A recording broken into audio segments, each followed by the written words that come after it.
Recording in three, two, and one. So these albums are really underground here. Where they're from, they're not. And that's kind of what I wanted to talk about today. God, I have no clue. You didn't even give me a list. What? I gave you Nope. a list. Nope. Yep, you have a list. I don't have a list. You have notes. Welcome to episode 179 of Nerdery and Murdery. Big 179. I'm Zig with your nerdery. And I'm Jeffrey with your Murdery. Welcome to another week of the highs and lows, the ups and downs, the good and the bad, and the nerd and the murd. So I had my second cataract surgery this week. That's a disturbing surgery. I have to What, tell you shooting that. laser beams and cutting into your eyeballs? No, that couldn't be disturbing. No While you're way. while you're awake the Yeah, whole while you're awake. time, Um, yeah, it's a very disturbing surgery, but it went through. My right eye is much better than my left eye. My left eye still have this film over, and they gave me the a sample of these drops, which they've submitted to a special RX company because apparently CVS or Walgreens won't carry this. But I'm a little disturbed. I'm waiting for them to come through with this. I've looked online, and these drops are like 1,500 a month, and I'm like, $1,500? yeah, I'm like, no, no, you got to find something else. So hopefully my Yeah, insurance will cover some of it, or I'll may try to get it down in Mexico, see if I can get it down there. there you go. Um, but going well, I do have to have my glasses for up close reading, but distance is phenomenal, and it's amazing how vivid and colorful everything is. Before I had my right eye done, I was looking at a light and I looked at it with my left eye and it was nice and bright, vivid. Closed my left eye and opened up my right and it was very yellowed, very tinted. And I was like, wow, I didn't realize my eyes had gotten that bad. Oh, wow. So it was pretty wild. But yeah, that's done. Still recovering from that. Nice. Still having to take 1,000 drops a day into my Oh, eyes every 4 hours. But yeah. drops. I saw an interesting commercial the other night for an AI defense company. So companies out there now that are providing and I guess anti-AI defense. Yeah, it's really weird. And as soon as I saw that there was a company offering AI defense, I was like, "Yep, our world is over. We're done." I, is it called Kyle Reese? No, no, it's not. It's just I was just like really, really wild. I'd sent you a picture also earlier this week. Time Magazine has a special edition for the D&D 50th anniversary. I need to make sure D&D this goes 50th on the anniversary. website. Yes. Nice. So I think it's really cool. D&D has had their 50th anniversary. It made Time Magazine's cover. It's got a big 20-sided dice on the cover, which I think is really cool. I'm gonna have to get that magazine. I want to read the articles. Nice. Speaking of RPGs, and that's all I'm going to give about it. I am writing a book. After Michael Shanks from Two Geeks and a Microphone um, sent me his book to read, and I do have the copy of it as well. I bought the hard copy of it. Um, it inspired me. I've had an idea that's been in my head for well over a decade. I've tried multiple times to write it. Spiral notebooks, doing it by hand. I've done it in Word, and I've got these files. And I just always I could get to a certain point, and I was just blocked, and I couldn't continue on. I knew where this story was going to begin. I knew kind of the middle portions, and I knew how it had to end, but I just couldn't ever get there. Well, I finally did, and as of the recording of this episode, I am done with first draft number one. Yep, yep. I have enjoyed immensely. I lost a lot of sleep over this book. I would literally wake up anywhere between midnight and 2 a.m. with ideas, and I got up and I would write till 4 or 5 o'clock in the morning, and then go get another hour's worth of sleep before I had to work. Um, Once the first draft was done, I slept like a baby. I, I'm it was great. Um, pushing him to do more. I've been throwing him joke grenades, basically. Hey, try this. and I may. So and so needs to say this. I left the ending open intentionally in case I decide to continue on. I've enjoyed it. Multiple people have read it. One of the people who read it said it made her cry. Hmm. Um, So that made me that kind of filled me with joy. Not that she cried, but that I could touch somebody that well on the book. But I'll give more details as we get closer to publication. Like I said, the first draft is done. I'm now letting it sit for a few days. I've got some people reading it, give me editing options or suggestions. I'll go through the next drafts. I don't know if I'm going to send to a professional proofreader or not. I've yet to decide that, but there's several steps left to get it published. I will let you know once it's published. So if anybody is interested, they can go out and read it, and I'll give more details. Once it's ready for publish, I'll give more details about this book. But I'm very excited about it. Zig's been reading along as I've written it, um, and I just enjoy listening to the feedback. It makes me happy to know that I'm doing something that's interesting. So anyway. Zig, are you still there? You didn't say anything. Oh, I don't okay. know. I've been nodding and nodding in approval. Yes, yes, yes. All But right. again, I threw him some joke grenades. Yes. It was lovely stuff. All right. You got anything, or are you ready to take over on the nerdy side of the house? I am ready to talk about these three albums. Go for it. Hungry. Today we're going to talk about Magnum Cum Louder from the Hoodoo Gurus, Vinyl from Dramarama, and House of Love by House of Love. Oh, now I remember I do have notes for that. Let me go find my notes. I knew you did. So the reason I wanted to talk about these three albums. So Dramarama is a band from New Jersey. They are huge, or I mean, at the time of making this, and these all came out about the same time, right about 1989, 1990, 1991. These three albums were hits where they were from. Um, but when they trickled out to here, where we are, DFW, um, they were indie hits, and I never understood why they weren't playing on regular radio. Um, Hoodoo Guru is a an Australian band from Perth. Dave Faulkner of the legendary Mannequins, who left after a fallout with frontman Robbie Portrait, James Baker of the Victims. He'd also been with Roddy Radaj in The Scientist, uh, and then Kimball Rendell, who was formerly in Sydney punk band Rockers, XL Capri. Uh, they were all guitarists, and they met at the end of a 1980 New Year's Eve party and were joined by Baker to form Le Hoodoo Gurus. Le Hoodoo Gurus, unorthodox lineup of three guitars and no bass player, fused pop melodies, punk guitars, and American trash culture ethic.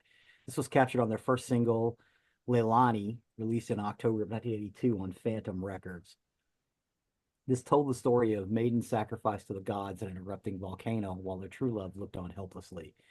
They dropped the le to become just Hoodoo Gurus, and not long after that, they kind of put in the. They they ran on the Don Lane show, which was a really important Australian um, talk show that was on all through the 70s, 80s, and 90s. Um, some of them did leave. Randall left, and he became a second unit director for the Matrix films, The Matrix Reloaded and The Matrix Revolution, as well as iRobot. And he also directed the slasher film Cut in 2000. Um, Radaj was not happy with Randall's leaving or Faulkner's greater influence and left the Gurus and was replaced by ex-Fun Things guitarist Brad Shepard. This kind of cemented uh, where they were, and they made a couple of other albums that were really popular in Australia. But their fourth studio album is the one we're going to talk about today. Magnum Cum Louder. It's the fourth studio album by Australian rock band Hoodoo Gurus, and the album was produced by the group and released in Australia in June of 1989 and peaked at number 13 on their charts. Uh, the album was re-released by EMI on the 7th of February 2005 with three bonus tracks, Spaghetti Western, Lover for a Friend, and Cajun Country, as well as a fold-out poster. The lead track, Come Anytime, was the theme song of Australian television series Thank God You're Here during its initial run from 2006 to 2009. The album title is a play on magna cum laude, a Latin honor added to a diploma or degree for work considered to be much higher quality than average. So there were a couple of singles on this album, Come Anytime and Axe Grinder, both of which I love. Um, so the lead single and opening track is Come Anytime. And let's start by talking about that one. Come Anytime. What did you think about Come Anytime? I'm so I think upset I can't find my notes. I'm so upset I can't find my notes on this. you've got Um, notes. We talked about I this. know, and I know I do, and I'm so upset that I can't find them now. Um, These guys were big like In Excess was big. They just didn't well, get big over here like In so Excess did. so here's what I remember about this, and I really wish I could find because I did. I took notes over every single song on this. Um, when I listened to the Hoodoo Gurus and I listened to all three albums back to back to back, from what I remember, this started off really, really, really good for me, and then Yes. took a deep dive south. Um, I I am I not I crazy thought I about was the last three songs on this album. I thought I was actually going to like this, and then Hmm. I turned to not like very quickly. It started out very, very good. I didn't think it was the very first song in there. I was like, oh wow, this is really Come kind of Anytime. cool. Yeah, Yeah. I said I think I'm going to like this, but uh, I can't find my notes. So continue. I do remember that started off very, very well for me on Yes. Hoodoo Gurus. It really did. Yeah. Come Anytime is a it was an indie single here. I think it was actually top of the indie charts at one point over here. Um, I love that's how I was introduced to the band was from that song. I was like, oh my God, this thing is great. And then the second song, Another World, that's a pretty decent song. Not as good as Come Anytime. Another World is okay. Axe Grinder is a great song. That's a guitar rocking song. I love that tune. Shadow Me and Glamour Puss, I like. Hallucination is okay. Um, all the way is where it starts to turn south. Now, the seventh track, uh, Baby Can Dance, part 2 through 4, is is better than all the way. I don't know anything. Where's the hit and Death in the Afternoon? It, they were trying to come up with songs to put on it. That's what it feels like. The last three songs are just not good. They just aren't. And for an 11 song album, although I think the in our playlist, the one I sent you was the one with the three extra tracks. Hmm. I'm not crazy about the three extra tracks either. I don't know anything. Where's the hit? Death in the Afternoon. They're again okay, but the strength of this album is the A side. And again, for our listeners who don't know, on a record you got side A and side B, same on a cassette. The first side of this, the first six songs are great. Um, I could take or leave side B, mostly leave, but Come Anytime and Axe Grinder are phenomenal songs and worth the listen. Again, Come Anytime was top of the indie charts, so I don't I don't understand why they weren't as big over here on just the strength of that, as well as the rest of their catalog. Um, it wouldn't be an album I would say there's not a bad song on it. There are bad songs on this album, but the Yes. first part of it, yeah, oh yeah, and I won't disagree with that. But the first half of this album is exceptional. It's as good as REM. But again, REM for their run originally in the 80s, their first six albums didn't have a bad song on it. May not have been something you liked, but the song was quality. This is not the case.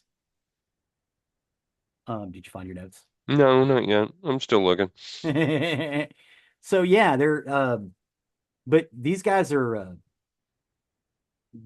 Australia are it's a big hit. I mean, they used How Many Time for the theme song to a television show that ran for years and years and years over there. Everybody knows these guys over there. They just didn't blow up over here. They had a few hits on the indie charts and they just kind of went away.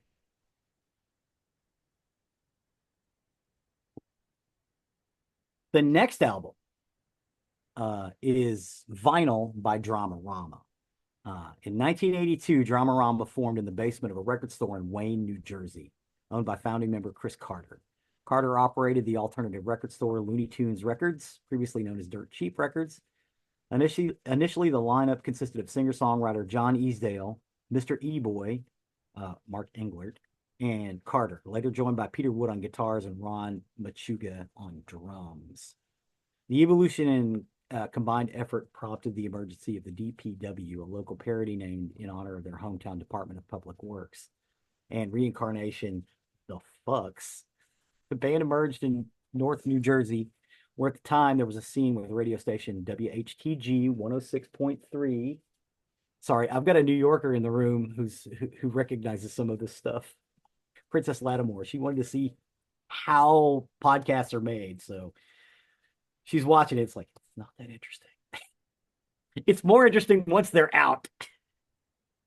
And venues such as the Stone Pony, Green Parrot, and Fast Lanes, featuring other local bands such as Red House, the Smithereens, the Whirling Dervishes, and the Blazes. All of which, well, the Smithereens and the Blazes we've talked about. We've also talked about these guys too, Dramarama. Yeah. In 1984, keyboard player Ted Ellens and drummer Ken Mouthenot replaced Machuga, joined the band, and Dramarama released their first EP, Comedy, which was self-funded. And after that, they released 1985 Cinema Verite on a French label called New Rose Records. And it was released in the U.S. after receiving airplay on K-Rock FM in Los Angeles because of disc jockey Rodney Benningheimer, who first thought the band was actually French because they were on a French label. Posh Boy Records then hooked up with them and kind of re-released the single Anything, Anything, which was a big underground hit. That song has been featured on A Nightmare on Elm Street 4, The Dream Master, and was covered for the East Timor benefit album.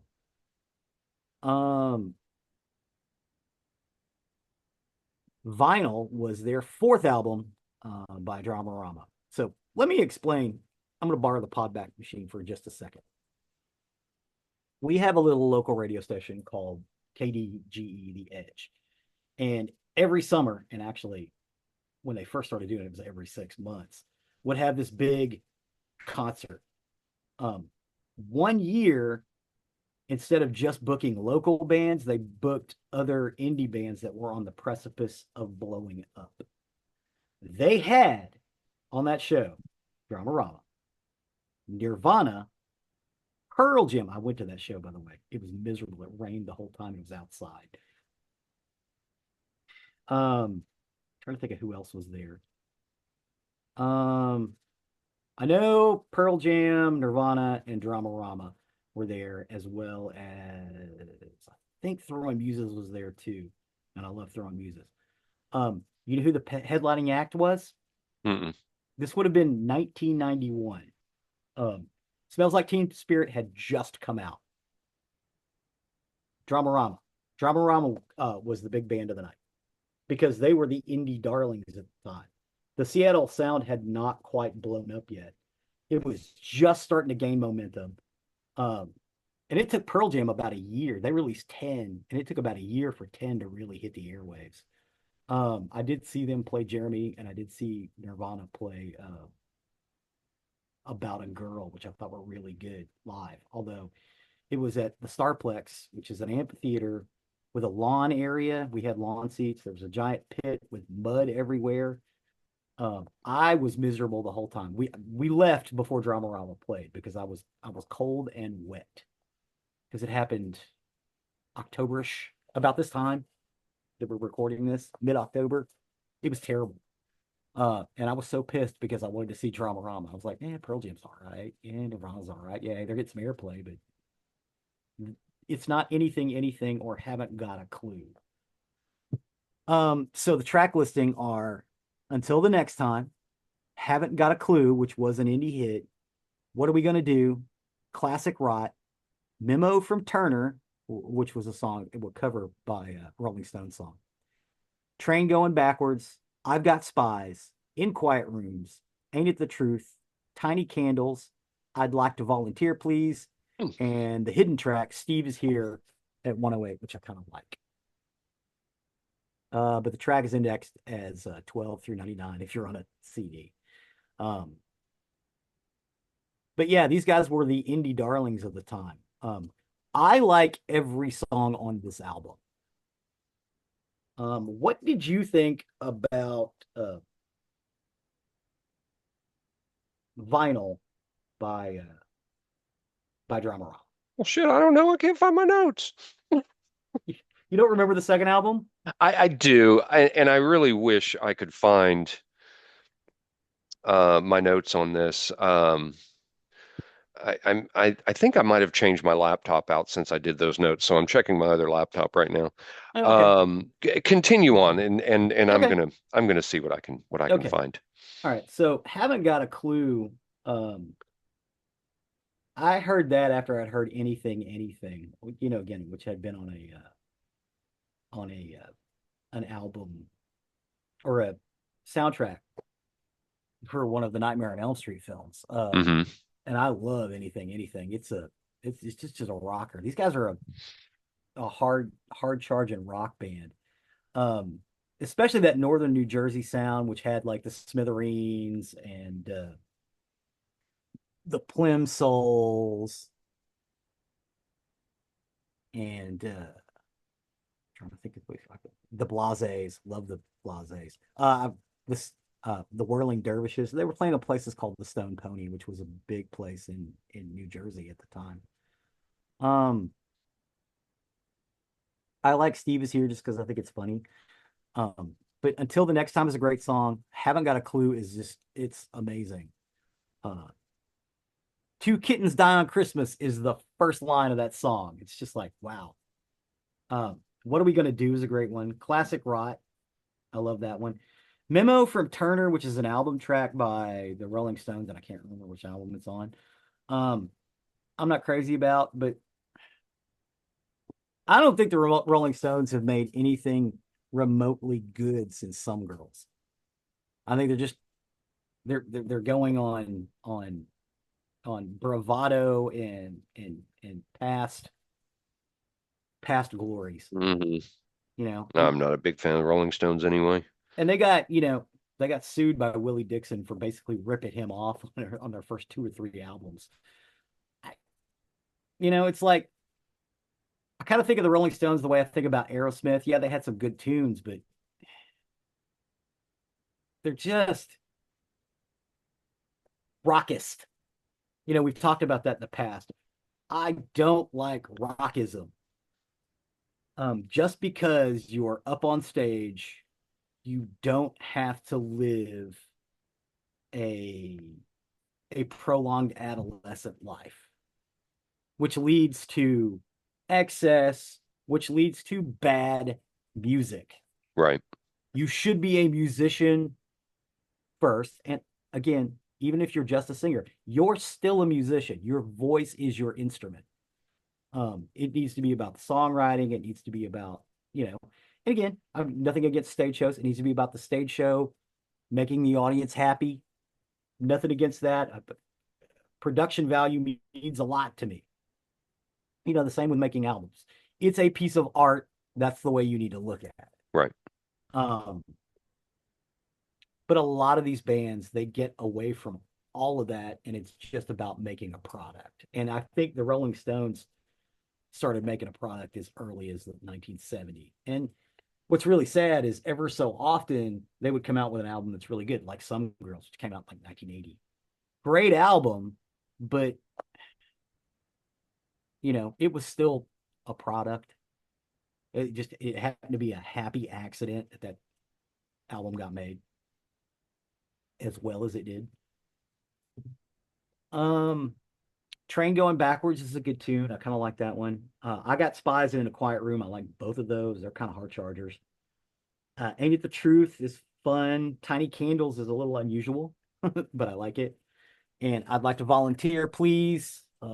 It's kind of a bluesy, rocky kind of piece. And then Steve Is Here is just kind of a joke song I put at the end. But again, only 12 songs on that album. There's it's not long. It was released in 1991, and it's a celebration of classic rock with Mick Taylor, formerly of the Rolling Stones, playing guitar on all of the tracks, including the Stones song in which he played on at the time. Again, these guys were indie darlings. I don't know why they didn't blow up the way that some of the other bands in that area did, like the Smithereens, like the Goo Goo Dolls. They were contemporaries of them. Um, the Goo Goo Dolls got really, really, really big. I think after their really good stuff was behind them. Um, but yeah, these guys are just amazing. The next album is by a band called The House of Love. The House of Love was formed in 1986 in Camberwell by former Kingdom singers and guitarist Guy Chadwick, who had been inspired to start a new band after seeing the Jesus and Mary Chain in concert at London's Electric Ballroom. He wrote a new song called Christine, which gave him ideas for Progress, the idea of the sound of the group and what kind of musicians to look for. Female vocals, a good take on the Velvet Sonics, and of course the image. Chadwick teamed up with an old friend, drummer Pete Evans, and recruited the rest of the initial House of Love lineup, Vienna Avert and Melody Maker. He brought together an international band of London-born lead guitarist Terry Bickers, German rhythm guitarist, co-singer Andrea Hukamp, and her bass guitar boyfriend Chris Gruthheisen from New Zealand. Chadwick opted to name his new band The House of Love after Aeneas Nin's book, A Spy in the House of Love. There was considerable age difference in the band. Chadwick, by now age 30, was nearly 10 years older than Terry Bickers. They signed to Creation Records. The House of Love released their debut single, Shine On, and in May of 1987, toured and felt with Felt and Zodiac Mind Warp. During the latter half of 1987, the band continued to tour, third in the bill, placing a concert at the Town and Country Club. At this point, they got signed to Fontana Records and re-released the first. It wasn't really an album. It was more of a EP they did with Creation Records in 1990. It should not be confused with the band's debut album, which is also called The House of Love. It is generally referred to either as the Fontana album or the Butterfly album because the sleeve art is a mosaic butterfly picture. A lot of people call it the Mosaic Butterfly, but the name of the album is just The House of Love. The recording and mixing in The House of Love, which was beset with problems, Guy Chadwick got in with the rest of the band. There was a lot of arguing. There were some lineup changes. They got angry with Fontana Records and went on with a different record company, which was a major. But I want to say that this album, and again, two of these songs ended up becoming darlings on the indie chart. Again, only 12 songs. You've got Hannah, Shine On, which was in the top 10 of the indie charts, Beatles and Stones, Shake and Crawl, Hedonist, and I Don't Know Why I Love You, which was also a chart topper.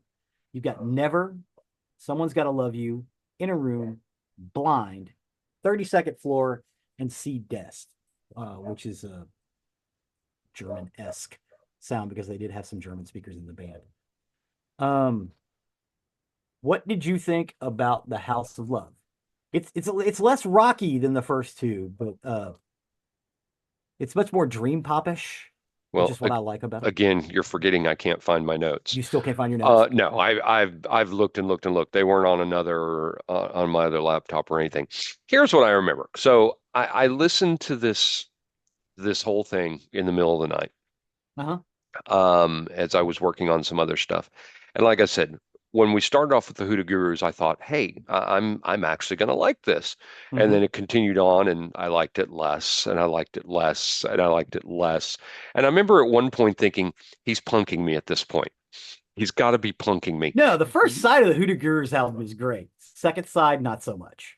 Um, I think I may have told you that. If not, I meant to. It's like, hey, the first side of this is great. Second side, yeah. God, it upsets me so much that I can't find my notes on this. I'm so upset because I had good stuff on this. Hmm. Um, I can tell you that the Hoodoo Gurus I enjoyed more than the other two. Hmm. I know that for a fact as I was listening to it. If I recall correctly, there was some on this album, and I think it was towards the end of the list Hmm. that I thought, you know what, these are okay. These are not too terribly bad. Um, but just for the majority, this is not my music genre. Really, Just not. really. Well, I think it has kind of an, I don't want to say an Irish folk feel, but it has an Irish folk feel to it. Like I love Shine On and I Don't Know Why I Love You. I Don't Know Why I Love You is one of my favorite songs. But yeah, the end of this album is there's some sleepers on this. In a Room is really good. Um, Hannah, which was basically their first single on Creation Records, which is the first song on the album. I can kind of take or leave. It is a good tune, but toward the end, it's too long. It's 5 minutes, 42 seconds. Um, if they'd have chopped off a little at the end and a little at the beginning, that would have been an incredible song. It just goes on too long. Shine On is perfect. I Don't Know Why I Love You. I love that song. I just enamored with it, and it's number 6. Um, and again, In a Room, that's a good tune. You know, Blind is good. 30 Second Floor is also good. Um, but yeah, and in England, these guys were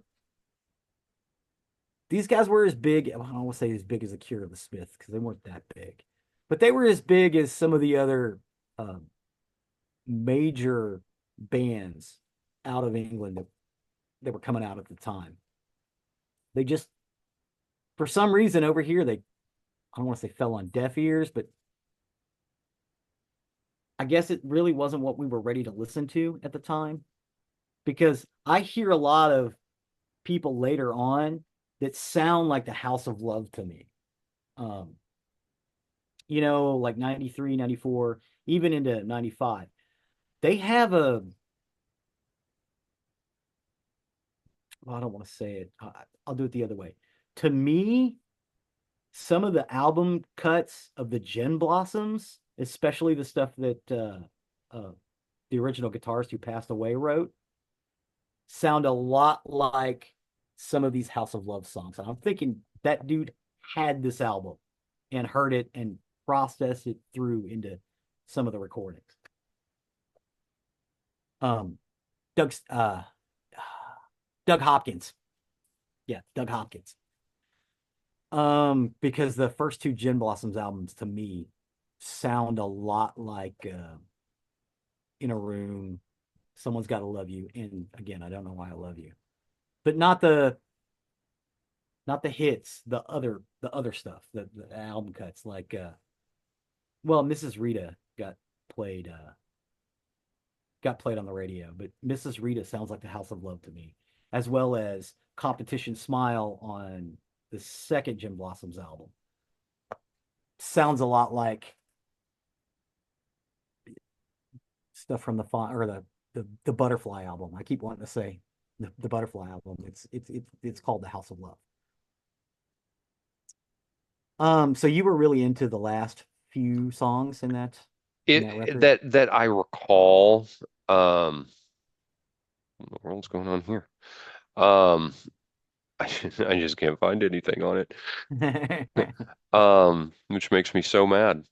Um, trying You had to some funny stuff. I did have some good stuff in here, and that makes me so mad. And I'm just curious why my office is all blurry.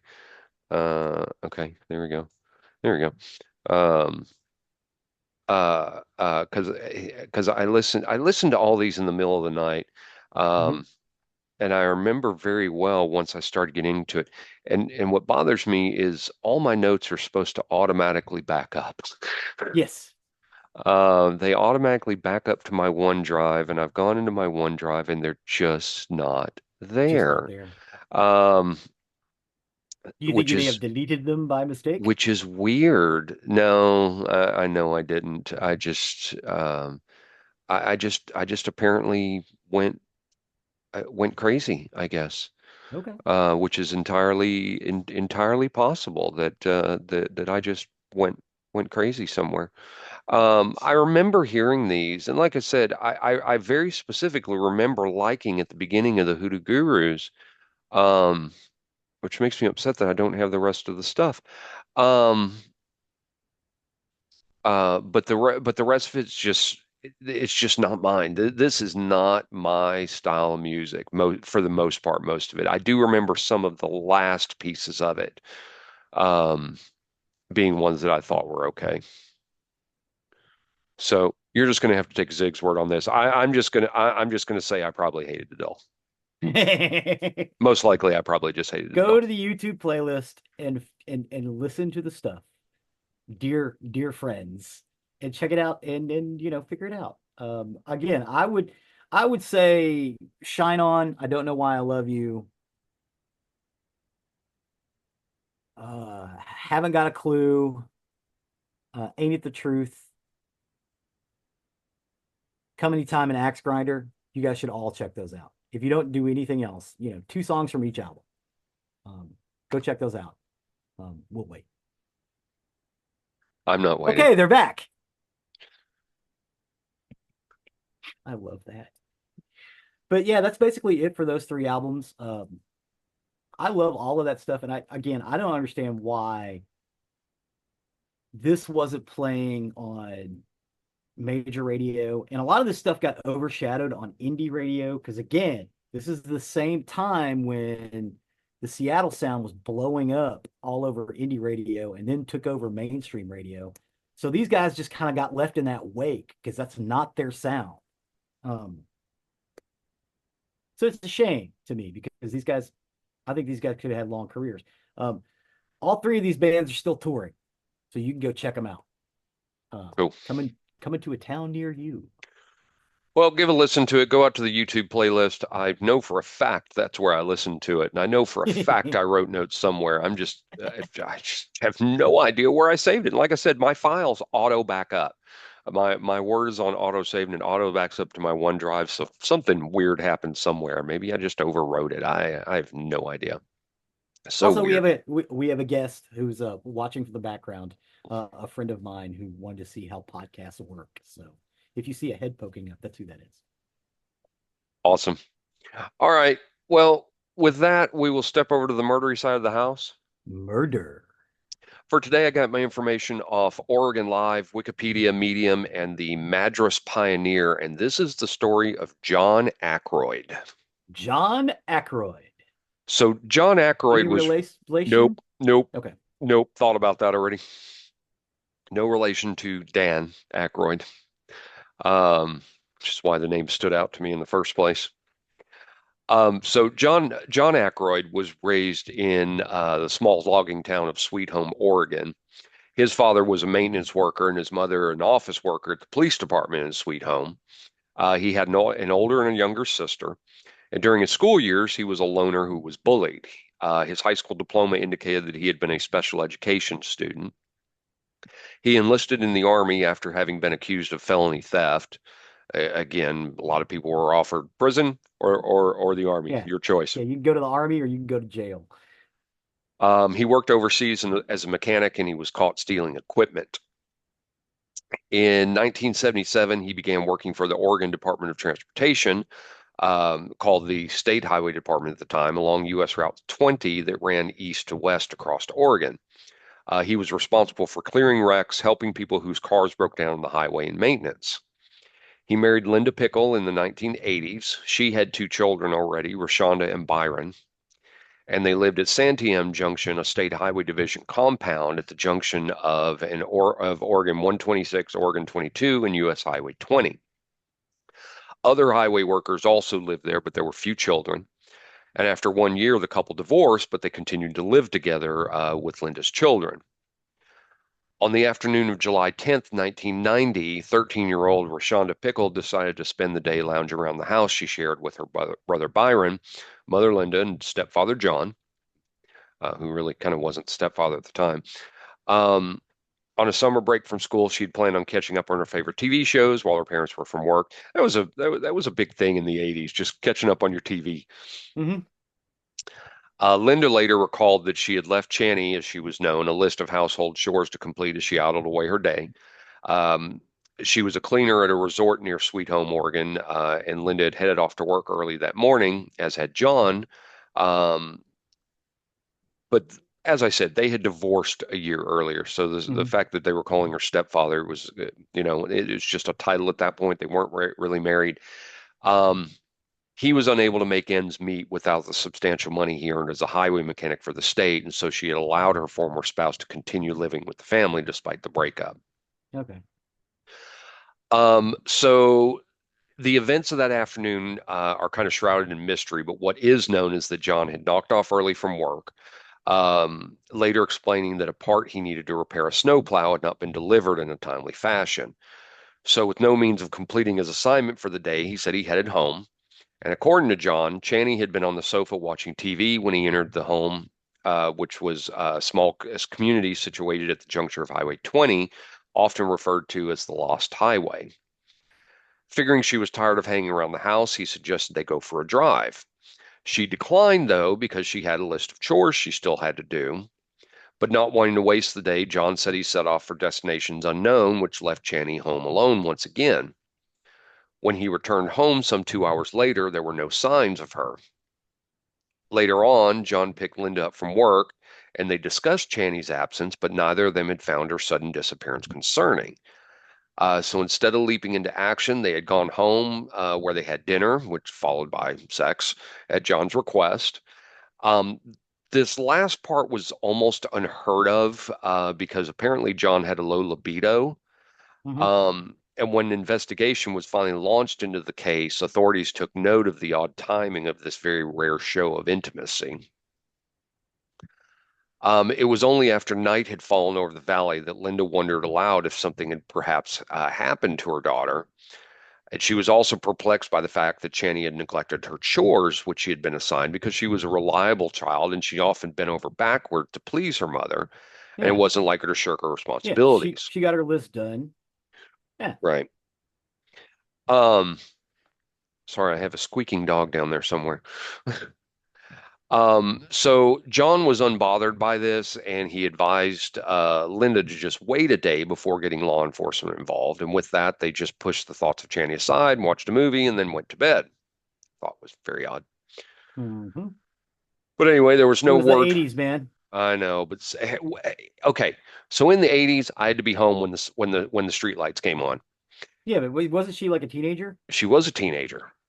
But if I hadn't returned home without word overnight, Yeah.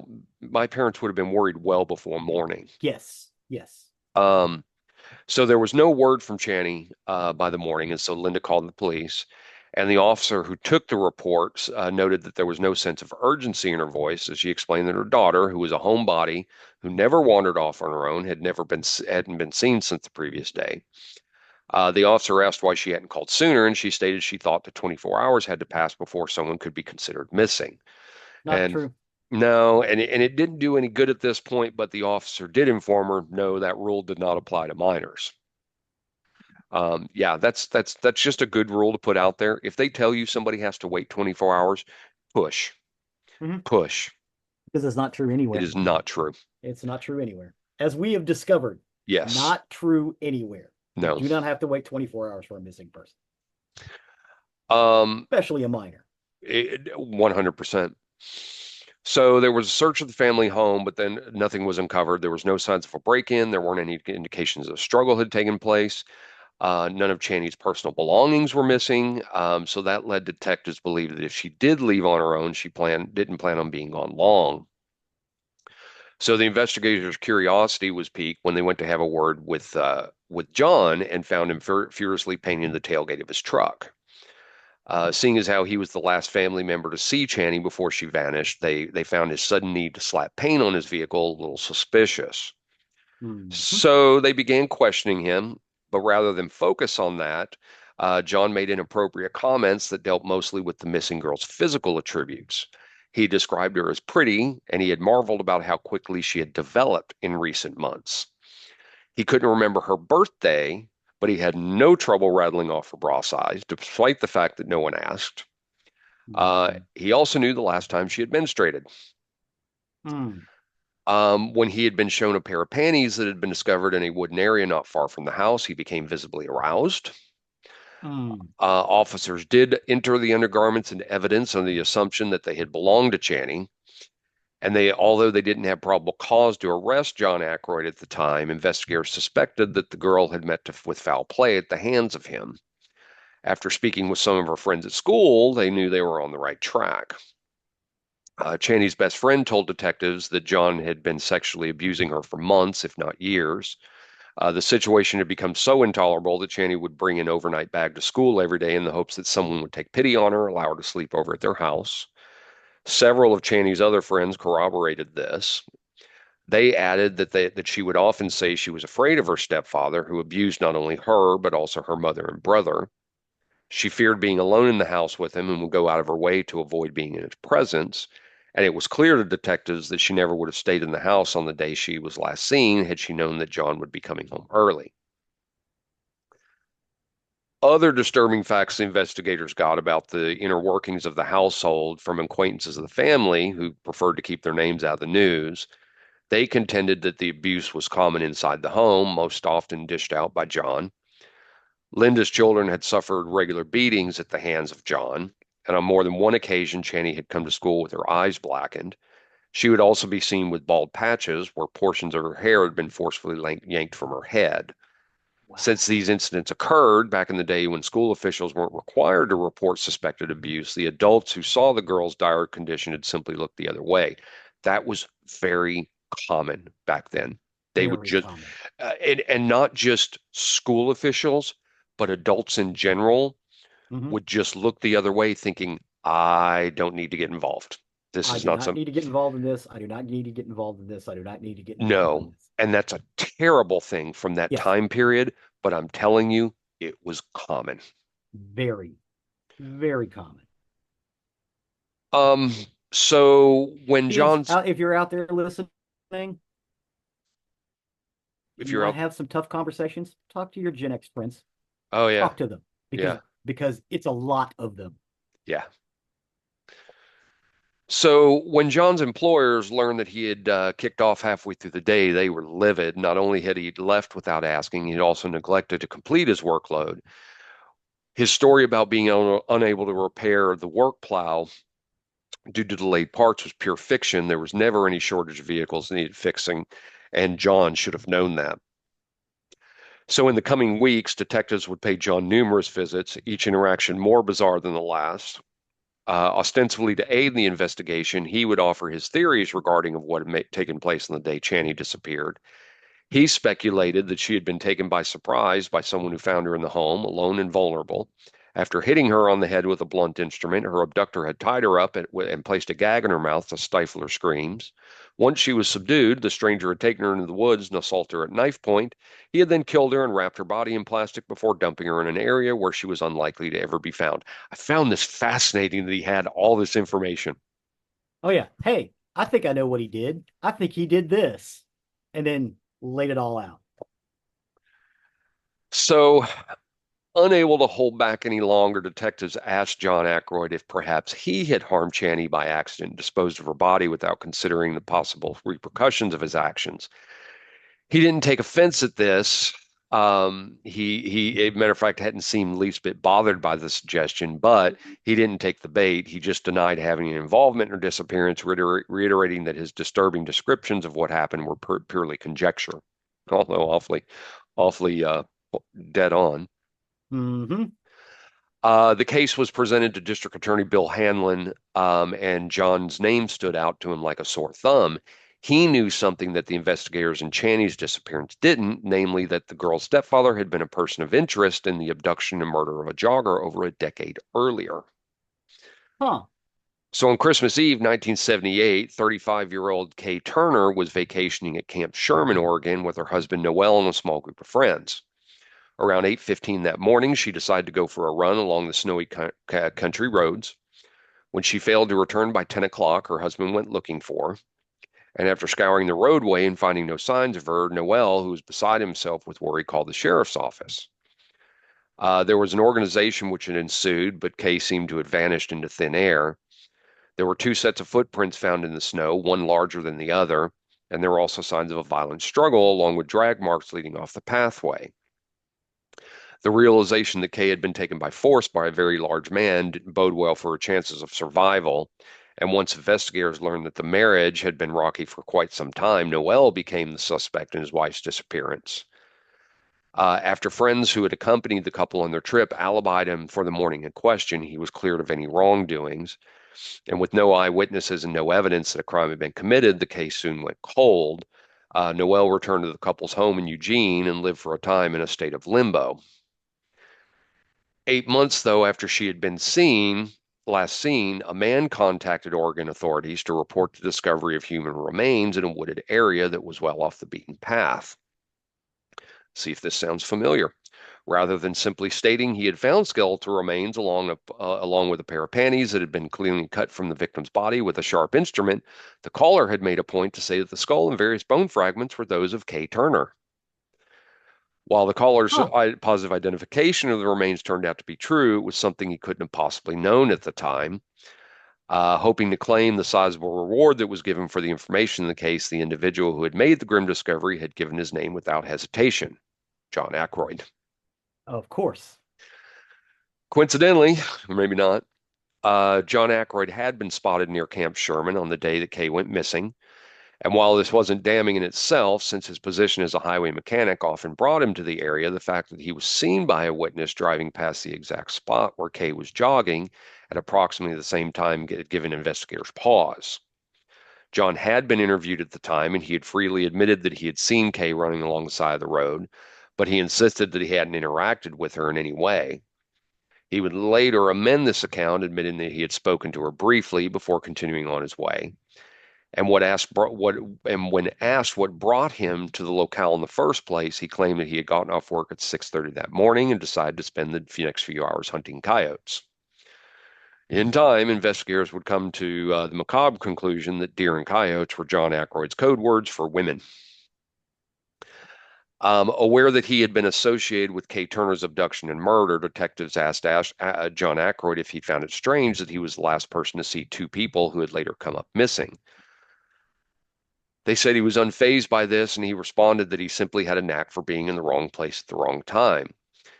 Knowing when to fold them, he had shut down the interview and refused to say another word.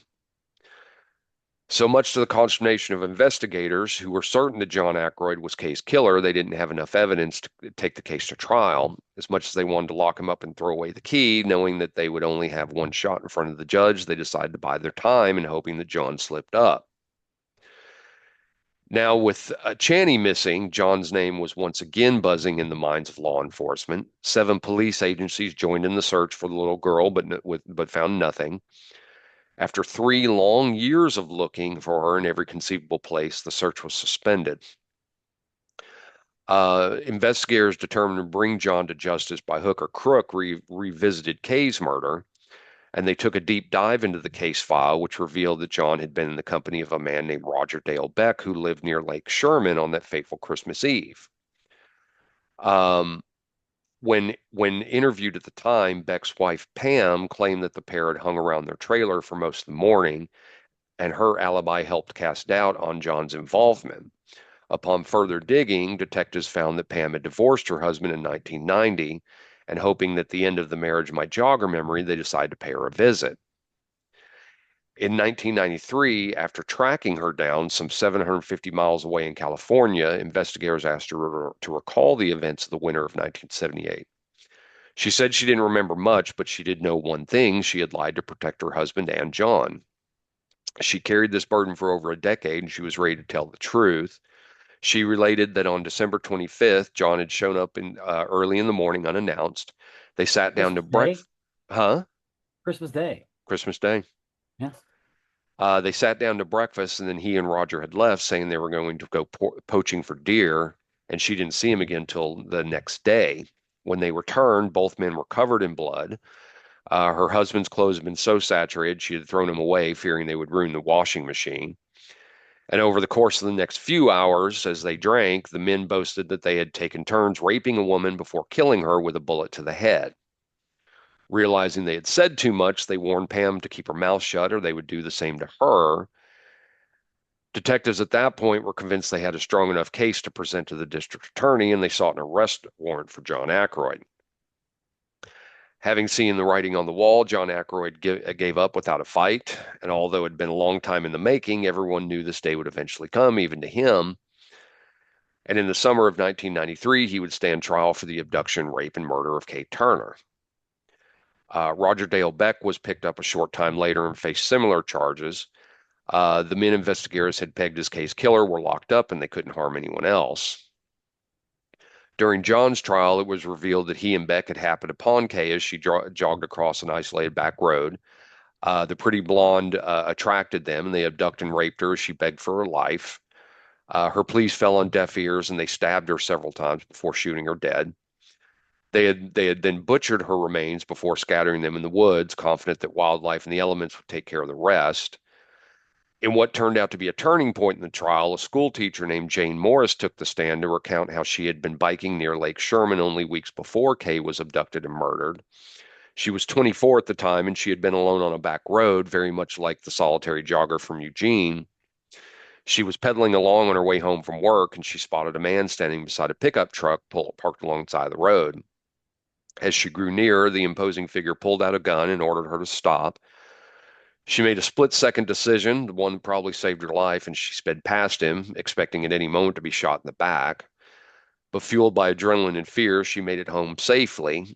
She reported the incident to authorities, but the gun-wielding stranger was long gone by the time they arrived on the scene. But in front of a packed courtroom, Jane pointed out John Ackroyd as the man who had tried and failed to abduct her at gunpoint in 1979. In what's completely common, John Ackroyd did not take the stand in his own defense. Following 4 hours of deliberation, the jury found him guilty on all counts and he was sentenced to life in prison. 3 months later, Roger Beck was convicted of aggravated murder, and although he has come up for parole 6 times, his attempt at freedom has thus far been rejected. Today, at the age of 73, he sits in prison, never having admitted guilt or shown any remorse for his role in Kay's murder. So authorities were pleased with the verdicts, but the detectives involved in Channy's case wanted to bring closure to the family, which mainly consisted of her brother Byron, who had been her closest ally in life and now more than likely in death. In 2013, after a 23-year wait, the DA presented Channy's case to a grand jury, and after careful review of the evidence, which was admittedly circumstantial, John Ackroyd was indicted for his stepdaughter's murder. When the case was finally presented to a judge and jury, Channy's mother, Linda, was not in attendance. She had relocated to California years earlier, and she had chosen to forego the proceedings. Her biological father was also notably absent, and as had been the norm for the duration of her short life, only Byron, who was now 37, showed up to advocate for the sister he had loved and lost. Linda's reluctance to appear in court had come as no surprise to those who had observed her behavior after her daughter went missing. In interviews given to both press and investigators, she had steadfastly stood behind John Ackroyd. Contrary to Byron's recollections and those of Channy's closest confidants, she claimed she had never seen any signs that her children were being abused by the man that she had brought into their lives. When it became clear early on in the trial that John Ackroyd might walk due to a lack of substantial evidence, prosecutors decided to offer the defendant, who was already incarcerated for the murder of Kay Turner, a plea deal. And with Byron's stamp of approval, John Ackroyd pleaded no contest to Channy's murder. No years were added to the life sentence he was already serving, but the arrangement would make John Ackroyd ineligible for parole should the opportunity ever arise. And unfortunately, despite the fact he's never admitted to taking Channy's life, he had refused to reveal the circumstances of her death or where he disposed of her body. He may not remember. He may not. Because it really sounds like he's done more than two of these. Oh, we're getting there. Yeah. We're not done with him yet. Yeah. In a bitter turn, John Ackroyd's life behind bars proved shorter than anyone had anticipated. On December 30th, 2016, a mere 3 years into his sentence, he passed away at the age of 67 from natural causes. Even though he's gone, his crimes are still being investigated. Before long, his name has been linked to the disappearance of at least seven people and the rape of another, dating back 40 years before his death. Yeah. In 1977, 20-year-old Marlene Gabrielson had a terrifying run-in with John Ackroyd that had authorities taken her claim seriously, might have saved more lives. Her nightmare unfolded when Marlene and her husband decided to take a much-needed break from their lives as a parents to newborn. With the baby safe and sound at Grandma's house, the couple had left their home in Sisters, Oregon, and driven 90 miles to the rodeo. When it started getting late, Marlene was ready to go home, but her husband wanted to stay a while longer and hang out with his friends. Exhausted and in no mood to argue, the mother walked away in a huff, telling her oblivious spouse that she would hitch a ride. As she made her way towards the highway, a pickup truck pulled up beside her, and the driver, a burly fellow who seemed amiable enough, asked where she was headed, offered to give her a lift. She had no other options, so she thanked him and hopped in. John Once she, Ackroyd? well, once she was seated, Marlene noticed there were no handles or window controls on the passenger side door. She thought it's kind of strange, but she was too tired to care, and within a matter of minutes, she was asleep. An hour or so later, she woke up to find that they had stopped moving, and rather being on the road to Lebanon, where her mother-in-law lived, they were parked on a dirt road in the middle of nowhere. And as she tried to process what was happening, the man ripped off her outer clothing. He sliced off her boots and panties before raping her. And throughout the ordeal, Marlene begged her attacker to let her go, telling him over and over again she had a newborn waiting for her at home. But miraculously, her tearful pleas worked. Um, so once he was satisfied, he pulled back onto the highway and continued towards Lebanon. After cautioning her to keep her mouth shut if she knew what was good for her, attacker had dropped her off and driven away. She immediately told her mother-in-law what happened. Police were called, and Marlene was taken to a hospital and treated for bruises and abrasions she had suffered during the assault. A rape kit was also performed, which confirmed that sexual contact had taken place, Yeah, but they but couldn't get DNA back then. they couldn't.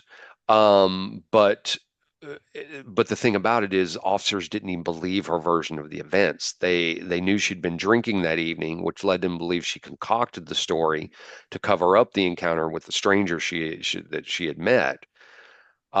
She did identify John Ackroyd as her assailant, but because she was unable to recall every last detail about him and his vehicle, no charges were ever filed. Huh.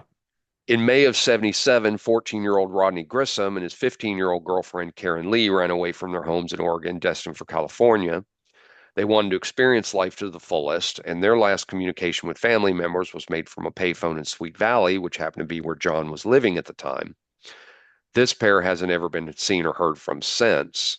And although what became of them is unknown, long after they went missing, hikers found garments strewn along a desolate mountain road, including a pair of jeans which had been sliced down the middle. The remnants were positively identified as the clothes Karen was wearing when she left home on May 25th. And since John Ackroyd was known to cut the clothing off his victims, he's considered a possible suspect in their disappearance. Rodney Grissom's wristwatch, keychain, billfold with the cash inside, and an ID card from the Bureau of Labor were later discovered in a rural area off the Lost Highway. To this day, the teenagers are classified as endangered missing. On February 19th, 1978, the body of 22-year-old Elizabeth Musler was discovered in a shallow grave on the outskirts of Lebanon, Oregon. She had been missing since August 25th, 77, when she vanished in broad daylight. Her killer's identity remains a mystery, though it wasn't lost on investigators that she was found in the heart of Ackroyd's hunting grounds. A skull was uncovered in the same area that is yet to be identified, and this nameless faceless victim is only known as Snow Creek Doe.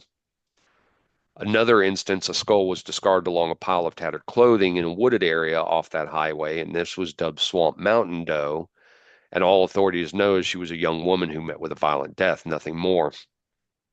On August Time 27th, period? same time period, yep. Yeah. On August 27th, 1978, hunters stumbled upon the badly decomposed body of a woman partially buried near Finley Creek. She was pregnant at the time of her death, and she remains identified and unclaimed. For the past 45 years, she was simply known as Finley Creek Doe, also in the same area. In Same here, 1980, same time period. mhm. In 1984, a human skull, cache of bones, and a single tooth were found in the wilderness that surrounds the roadway. Thanks to advances in DNA technology, however, she has been identified as Wanda Ann Hare, who had vanished in the summer of 76 at the age of 19. No cause of death was evident due to the ravages of time, but it was apparent that her demise hadn't been natural. Same period of time, same area. In 1992, 2 years after Channy was last seen, 17-year-old Melissa K. Sanders and her best friend Sheila Swanson, who was 19, went on a camping trip with Melissa's family to Beverly Beach State Park. They grew bored of the outdoors and they asked their boyfriends to take them back to the city. But when they refused, the teens decided to hitchhike. Sheila was deathly afraid of the dark, so they waited till the sun came up before setting out for home. Melissa's parents got up a few hours later, saw the girls had taken off during the night. They hadn't been overly concerned because they were independent girls who were known to disappear for days on end, and their behavior was nothing new. Very strange in 92 Yeah. that was the behavior. But Yeah. anyway, Yeah. after 2 weeks passed and there was no word from the girls, Melissa's father reported her missing. No one had bothered to do the same for Sheila, and she was considered missing by association. Although she hadn't gone to police, Sheila's mother had printed up dozens of flyers, which she posted all around the town of Lebanon. It would later come to light that John Ackroyd had shown up at the state highway shop in Sweet Home on the night the girls were last seen, and his hands and forearms were covered in blood. A familiar figure at the stop where the highway mechanics regularly parked their vehicles while out on the job easily recognized him that evening. And when one of the workers had asked what was going on, John had replied he had hit a deer. Rather than leaving the carcass on the road, he had gutted it before discarding the remains in the woods. This explanation didn't make a lot of sense, but the men brushed it aside as Why just gut it another. and not take it home? I know exactly. They just brushed it aside as John being John. Yeah. So John then Gutting a washed up deer in. is not easy. No, no. So John washed up in the restroom, and then he got into his truck and he headed home. Months later, one of the witnesses that night, Marvin Laurent, had contacted authorities after hearing on the news that the bodies of two young women had been found dumped along the same route John was traveling that night. Not surprisingly, the victims turned out to be the missing teenagers. Sheila was found with her ankles bound. There was a used rivet lying nearby. Scene technicians would conclude that the rivet matched those used by highway mechanics. Melissa's remains had been so ravaged by scavengers that she was no longer recognizable. The medical examiner surmised that the girls had been strangled to death, though the advanced state of decomp made it impossible to know for sure. But unlike the other victims, Sheila and Melissa had known and unfortunately trusted John Ackroyd. They were frequent patrons of a local hangout called Sherry's, and they had seen him around enough to let their guard down. They most likely believed he was a good guy, and they wouldn't have hesitated to accept a ride from him. Because they Other knew re him. Exactly. Other regulars recalled overhearing the girls telling him about the camping trip and its location, and upon learning where they would be, most likely John Ackroyd had invited them to accompany him to a shindig near the campsite. Investigators noted that Melissa and Sheila would have been hitchhiking along US 101 leading to Highway 20, and this is also the route John Ackroyd took on his way to work each morning, putting them directly in his path. 2 weeks after Sheila and Melissa were found is when John Ackroyd was arrested for the murder of Kate Turner, and this is when his killing spree would finally come to an end. In 2016, just as prosecutors were preparing to indict John for the murders of Sheila Swanson and Melissa Sanders, their office received word that he was dead, and with no defendant left to try, they closed the case. Honestly, at the end of the day, there's no way of knowing how many lives were lost at the hands of John Ackroyd. He was a cold-blooded killer. He used his position as a highway worker to prey upon anyone unfortunate enough to cross his path when he was on the prowl. His appetite for death and destruction was so insatiable, he eventually resorted to hunting within his own home. And although Mhm. they are long gone, the known victims, Kayla, Sheila, Melissa, and Channy, as well as those he suspected of killing, will never be forgotten. Nope. Contrary to what their killer may have thought, their lives have mattered. Their lives did matter. But hopefully, in time, he'll be completely erased from the equation. If you see something, say something. Yes, it may, 100%. yeah, if it may just be abuse, that needs to stop anyway. But Absolutely. as we have discovered in the last 3.5 years, generally that is a sign of something else. Yep. And if they're not stopped, they will harm someone. And I don't mean just beating them up, I mean ending their life. Yeah, absolutely. Oh, that's the story of John Ackroyd. Well, thank you for that, sir. Ah, my mouth is dry after that one. Yeah, that was a That was a, tough one. that was a long one. Yeah. So thanks for taking that journey with me. I know they're not always easy to listen to, but hey, I got to get this stuff out there. Mm-hmm. Get it out of my head. With that, that'll take us to the end of another recording week. As always, you can find more information about us on nerderymerdy.com. That's our hub for everything we talk about. You'll find links to this episode as well as pictures from this episode. You'll also find the link to our YouTube page with Zig So Often updates. Yes, please go check out the YouTube page. That is where the music is. Check out Good Pods YouTube. as well. There's links to our Good Pods on there, as I talked about recently, that we hit number three in nerd culture, which is pretty much all attested to Zig. So that's awesome. Check Thank you, out the other sir. stuff on there. We do appreciate it. You can also find the link to our merchandise page, where if you wish to show off your nerdery murdery fandom, please do consider purchasing something for there. That you'll also find the link to our Patreon, where if you wish to become a patron, both our merchandise and our patrons do help with the costs that are associated with the show. It costs to keep us on the air, keep things uploaded, our storage, and everything that goes along with it. I promise it does not go to our fabulous Lamborghinis, our fabulous mansions, and fabulous vacations we take around the world. Please and thank you. Please and thank you. Last but not least, if something free you can do, you can leave a 5-star review wherever you can. It really helps us and helps others find our content that may be looking for the information that we're talking about. So with that, I have been Zig with your nerdery. and I'm Jeffrey with your murdering. Cue the music.